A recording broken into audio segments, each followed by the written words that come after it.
1 year ago, Robinhood went public, looking to benefit from the upswing in trading by retail investors during the pandemic. But since then, the stock is down more than 70%, and Robinhood will report its latest earnings next week. Joining us now is Dennis Kelleher, co-founder and CEO of Better Markets, a nonprofit organization focused on financial reform and protecting investors. Dennis, I'm so curious to hear from you.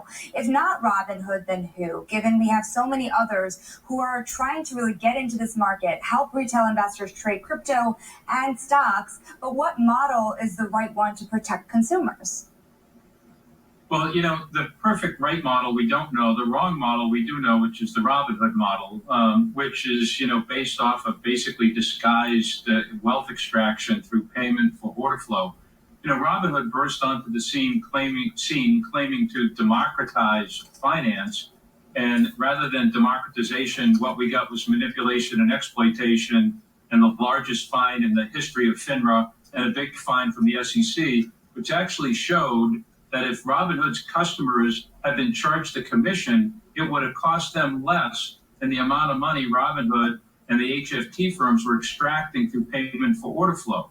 So the real challenge is how do you democratize finance, which means easier access, lower cost, easier use, less complexity, less barriers to entry. And there are some companies trying to do that. The problem is that the high margins are actually an exploitation and manipulation. And so we know, for example, from one study that the options retail customers of Robinhood lost over $1 billion by buying deep out of the money options right before they expired. But then, Dennis, is that though a question of more information on the website, more regulation to say that people who are going to be retail investors, you don't need a certain amount of money in your bank account, but maybe you need to pass certain tests to ensure that you understand exactly what these options trades mean?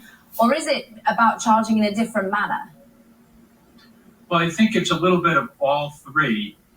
One of the things that should happen is the SEC should actually just declare that retail investors are entitled to the best execution defined as the best market price available at the time under those market circumstances.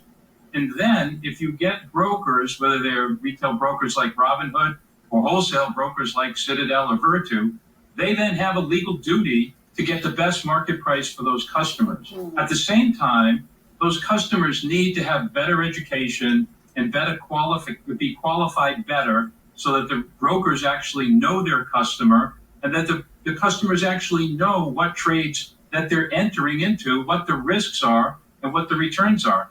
And importantly, part of the problem with the Robinhood model is what's called gamification, which is really quite predatory to get people to trade as much as possible, as thoughtlessly as possible, because they make money based on volume, not based on quality. And so they don't make money based on their customers creating wealth and having wealth over time. It's whether or not they're churning their accounts and trading. And that should be against the law, and the regulators need to stop that. It's interesting as you sort of think big picture about moving from the gamification to trying to build long-term wealth. A lot has been said about retail participation in this market. How are you thinking about sentiment right now with these retail investors getting involved, staying invested, particularly with decent rallies that we've had in the last few days? So I think retail investment is going to continue to trend up, largely because of the direct marketing. We see it in the crypto market in particular, but that's because there are literally billions of dollars in marketing being aimed at these target audiences of young, inexperienced traders making all sorts of crazy claims about, easy riches and no cost participation in the market.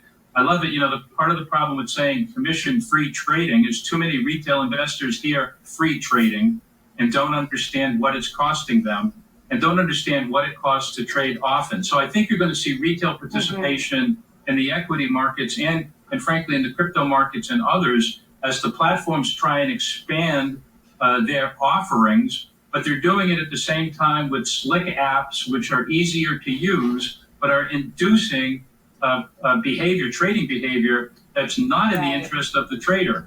And so I think we need to see some pretty serious regulatory guardrails put up around these digital engagement practices many of which actually are helpful to retail investors in terms of ease of access, but are unhelpful in terms of being predatory by manipulating them into trading more often, into trading in high-risk products that they have no idea how risky they are. Dennis, thank you for the perspective. We'll look ahead to Robinhood's earnings, of course, next week. Dennis Kelleher of Better Markets.